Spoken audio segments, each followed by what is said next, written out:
ഇവിടെ കുറെ കമ്പനികളുണ്ട്. ഇന്ത്യയിൽ ഏകദേശം 2000-ലധികം കമ്പനികളുണ്ട്. ഇതിൽ 400 കമ്പനികൾ മാത്രമേ കൺസ്യൂമർ അഫയേഴ്സിൽ ലിസ്റ്റഡ് ഉള്ളൂ. 2000-ലധികം കമ്പനികൾ ഇന്ത്യയിലുള്ളതിൽ വെറും 400 സംതിങ് കമ്പനികൾ മാത്രമേ കൺസ്യൂമർ അഫയേഴ്സിൽ ലിസ്റ്റഡ് ഉള്ളൂ. അതൊന്നും ഇല്ലെന്ന് ആദ്യം നോക്കണം. 2, ക്വാളിറ്റി ഗ്യാരണ്ടി ആണോ നോക്കണം. പ്രൊഡക്ട്സിന് എങ്ങനെ ക്വാളിറ്റി ഗ്യാരണ്ടി ആണെന്ന് അറിയാം. ലോകത്തിൽ ആദ്യമായിട്ട് നമ്മളുടെ പ്രൊഡക്റ്റിനൊപ്പം നിങ്ങൾക്ക് പ്രൊഡക്റ്റ് കിട്ടുമ്പോൾ അതിലൊരു ഫോം ഇരിക്കണം കണ്ടിട്ടുണ്ടോ? എന്ത് ഫോമാ? Health data analysis form. എന്താണ് പറയുന്നത്? പ്രൊഡക്റ്റ് യൂസ് ചെയ്യുന്നതിന് നിങ്ങൾ ബ്ലഡ് ഒന്ന് ടെസ്റ്റ് ചെയ്യൂ, യൂറിൻ ടെസ്റ്റ് ചെയ്യൂ, എന്നിട്ട് നമ്മുടെ പ്രൊഡക്റ്റ് എടുക്കും, അതിനുശേഷം വീണ്ടും പോയി ടെസ്റ്റ് ചെയ്യുമെന്ന് പറയാൻ ധൈര്യം കാണിച്ച ഇന്ത്യയിലല്ല ലോകത്തിലെ ആദ്യത്തെ കമ്പനിയാണ് ഓക്സിജൻ. വേറെ നിങ്ങൾ ആംബുലൻസ് എടുത്തോ, മോഡി എടുത്തോ, മൈലേജ് എടുത്തോ, ഏത് കമ്പനി എടുത്തോ, ഇവര് പ്രൊഡക്റ്റിനൊപ്പം ആ ഗ്യാരണ്ടി ഫോം അയക്കില്ല. നിങ്ങൾ പ്രൊഡക്റ്റ് കഴിക്കാൻ വരട്ടെ, അതിനു മുമ്പ് പോയി നിങ്ങൾ റിസൾട്ട് ടെസ്റ്റ് ചെയ്യൂ എന്ന് പറയുന്ന ലോകത്തിലെ, നോട്ട് ഇൻ ഇന്ത്യ, ലോകത്തിലെ ആദ്യ കമ്പനി. പ്രൊഡക്റ്റിന് റിസൾട്ട് കിട്ടിയിട്ടുള്ളവർ ഒന്ന് കൈ ഉയർത്തിക്ക്. എന്തെങ്കിലുമൊക്കെ കഴിച്ചു ജസ്റ്റ് സ്റ്റാർട്ട് ചെയ്ത് വന്നിട്ടേ ഉള്ളൂ അല്ലേ? 10,000-കണക്കിന് റിസൾട്ട്സ് ഓൾറെഡി കമ്പനിയുടെ യൂട്യൂബ് സെർച്ച് ചെയ്താൽ കിട്ടും നമുക്ക്. ഇനി വെൽനസ് ഉൽപ്പന്നങ്ങളൊക്കെ പലർക്കും ഉണ്ടാവും. ബട്ട് R&D കമ്പൽസറി ആണ്. ആഫ്രിക്കയിൽ നിന്ന് കൊണ്ടുവന്ന ജ്യൂസ് അതൊന്നും പോവില്ല കേട്ടോ പുതിയ നിയമത്തിൽ. പറഞ്ഞ മനസ്സിലായി? കേദാർ ഗുഹകളുടെ സാധനമാണ്, ആഫ്രിക്കൻ വനാന്തരത്തിൽ നിന്ന് കൊണ്ടുവന്നാണ്. ഈ പരിപാടി, ഈ പരിപ്പൊന്നും ഇനി വിലവില്ല. കാരണം ഇവിടെ കൃത്യം ഇത് സോളിഡ് ആയിരിക്കണം. R&D മസ്റ്റ് ആണ്. അതേപോലെ തന്നെ നെഗറ്റീവ് ലിസ്റ്റ് ഒന്നും പറ്റില്ല. മാജിക്കൽ റെമഡീസ്, ഇന്ന സാധനത്തിൽ കിടന്നാൽ മതി എല്ലാം മാറും. കൃത്യം R&D വേണം. കൃത്യം R&D ഇല്ലെങ്കിൽ ഡയറക്ട് സെല്ലിങ്ങിന് പറ്റൂല. പുതിയ അമന്റ് വരുന്നത് നിങ്ങൾ എടുത്തു നോക്കിയാൽ മതി. അതേപോലെ തന്നെ fund, crypto, coin, tour package, trading, donation, charity, ഈ വക സാധനങ്ങളെല്ലാം ഡയറക്ട് സെല്ലിംഗ് പ്രൊഹിബിറ്റഡ് ആണ്. ഇതാണോ എന്നല്ല, ഡയറക്ട് സെല്ലിംഗ് അല്ല. റീഫണ്ട് പോളിസി ഉണ്ടായിരിക്കണം. അപ്പൊ നമുക്ക് ഓക്കെ, കമ്പനിക്കുള്ള ആകെയുള്ള ലൈബിലിറ്റി എന്നാണ് പറയുക. എത്രയാ? 30 days. ഒരാള് പ്രൊഡക്റ്റ് എടുത്തു, അയാൾക്ക് പ്രൊഡക്റ്റ് ഇഷ്ടമായില്ല, 30 ദിവസം ടൈം ഉണ്ട്. 30 ദിവസിക്കാം അയാൾക്ക് ഇഷ്ടമായില്ലെങ്കിൽ എമൗണ്ട് റീഫണ്ട് ചെയ്യാം. മുഴുവൻ കഴിച്ചിട്ടല്ല കേട്ടോ. മുഴുവൻ കഴിച്ചിട്ട് ഇഷ്ടമായില്ല എന്ന് പറഞ്ഞാൽ കിട്ടില്ല. 1 സ്പൂൺ 2 സ്പൂൺ. അപ്പോ റീഫണ്ട് പോളിസി ഉണ്ട്. ഇനി അതിനുശേഷം വേറെ എന്തെങ്കിലും നമുക്ക് ഗ്രീവൻസ് ഉണ്ടായി, അതിന് കൃത്യം മോണിറ്ററിംഗ് മെക്കാനിസം ഉണ്ട്. ഇതുണ്ടോ? നമുക്ക് ഗ്രീവൻസ് റെഡ്രസൽ മെക്കാനിസം ഉണ്ട്. GM ആണ് അതിന്റെ ചാർജ്. ഇനി അവിടെ നിൽക്കുന്നില്ലെങ്കിൽ IIAM ആൻഡ് PMC,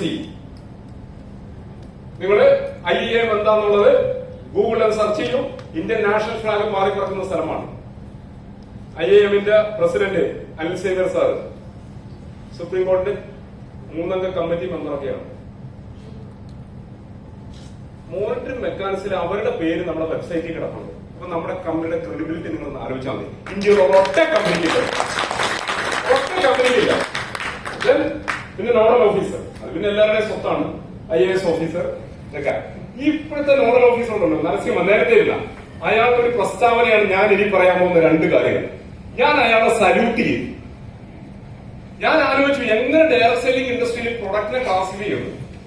നമ്മൾ 30-35 വർഷം പാരമ്പര്യമായിട്ട് നമുക്ക് തോന്നാത്ത കാര്യം IAS ഓഫീസർക്ക് തോന്നി. ഞാനത് കേട്ടപ്പോ സാറേ ബിഗ് സല്യൂട്ട് അയാൾ. എന്താണെന്നറിയോ? ഒന്ന്, അയാളുടെ 2 സെന്റൻസ് ആണ്. പ്രൊഡക്റ്റ് മിനിമം 10 ഉണ്ടാവണം, ചോയ്സ് ഉണ്ടാവണമെന്ന്. ആകെ ഈ മൈക്ക് മാത്രമുണ്ട്. XYZ കമ്പനി, ഈ മൈക്ക് മാത്രമാണ് പ്രൊഡക്റ്റ്. 10,000 രൂപ. ആര് ചോദിച്ചാലും ഈ മൈക്ക് തന്നെ എടുക്കണം. മൈക്ക് വേണ്ടവരും വേണ്ടാത്തവരും തന്നെ എടുക്കണം. ചില കമ്പനിക്ക് 1-2 പ്രൊഡക്റ്റ് ഉണ്ട്. ലോകത്തിലെ എല്ലാ സാധനവും എല്ലാവർക്കും പറ്റിയതല്ല. നമ്മുടെ ന്യൂട്രിയന്റ് വ്യക്തമായിട്ട് എഴുതി വെച്ചിട്ടുണ്ട്, കിഡ്നി പേഷ്യന്റ് അത് കഴിക്കേണ്ടതാണ്. അല്ലേ? നിങ്ങൾ വായിച്ചു നോക്ക്. നമുക്ക് ന്യൂട്രിയന്റ് മാത്രമേ ഉള്ളെങ്കിൽ റിയാസെ നമ്മൾ എന്ത് ചെയ്യും? കമ്പനി പറഞ്ഞിട്ടുണ്ട് കൊടുക്കരുതെന്ന്. പക്ഷെ നിങ്ങളെന്ത് ചെയ്യും? ന്യൂട്രിയന്റ് മാത്രമേ നിങ്ങളുടെ കയ്യിലുള്ളൂ.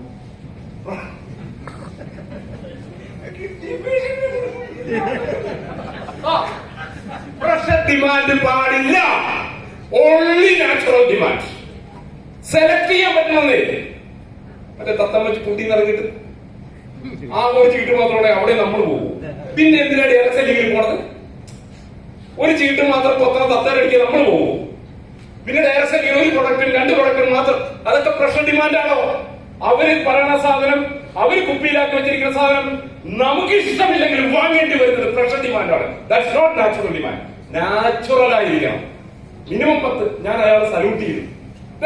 ഇനി ഏറ്റവും വലിയ തമാശ അടുത്ത sentence, multiplication of the same amount more than 50% is not allowed. ചില കമ്പനി ഉണ്ട് 5000 രൂപ, പിന്നെ അതിന് മൾട്ടിപ്ലിക്കേഷൻ 5000, 10000, 15000, 20000.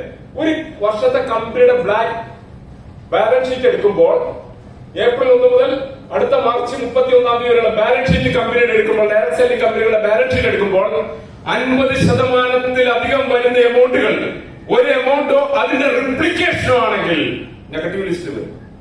ആ സ്കീമാണ്. അപ്പൊ ഞാൻ ചോദിക്കട്ടെ, ഒരു സൂപ്പർ മാർക്കറ്റ്, ഇവിടുത്തെ അടുത്ത സൂപ്പർ മാർക്കറ്റിന്റെ പേരെന്താ? തൊട്ടടുത്ത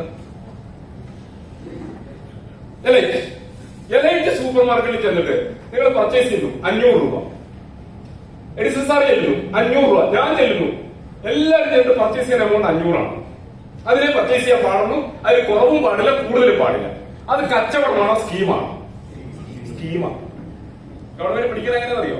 ചില കമ്പനികളുണ്ട് അത് പ്രൊഡക്റ്റ് വിൽപ്പന, സൂപ്പർ മാർക്കറ്റിൽ പ്രൊഡക്റ്റ് വിൽപ്പന ഒരേ എമൗണ്ട് ആണ്.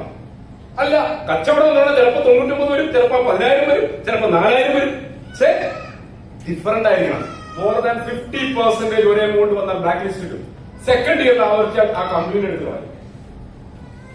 ഗവൺമെന്റ് ശരിക്കും പൂച്ചുകൾ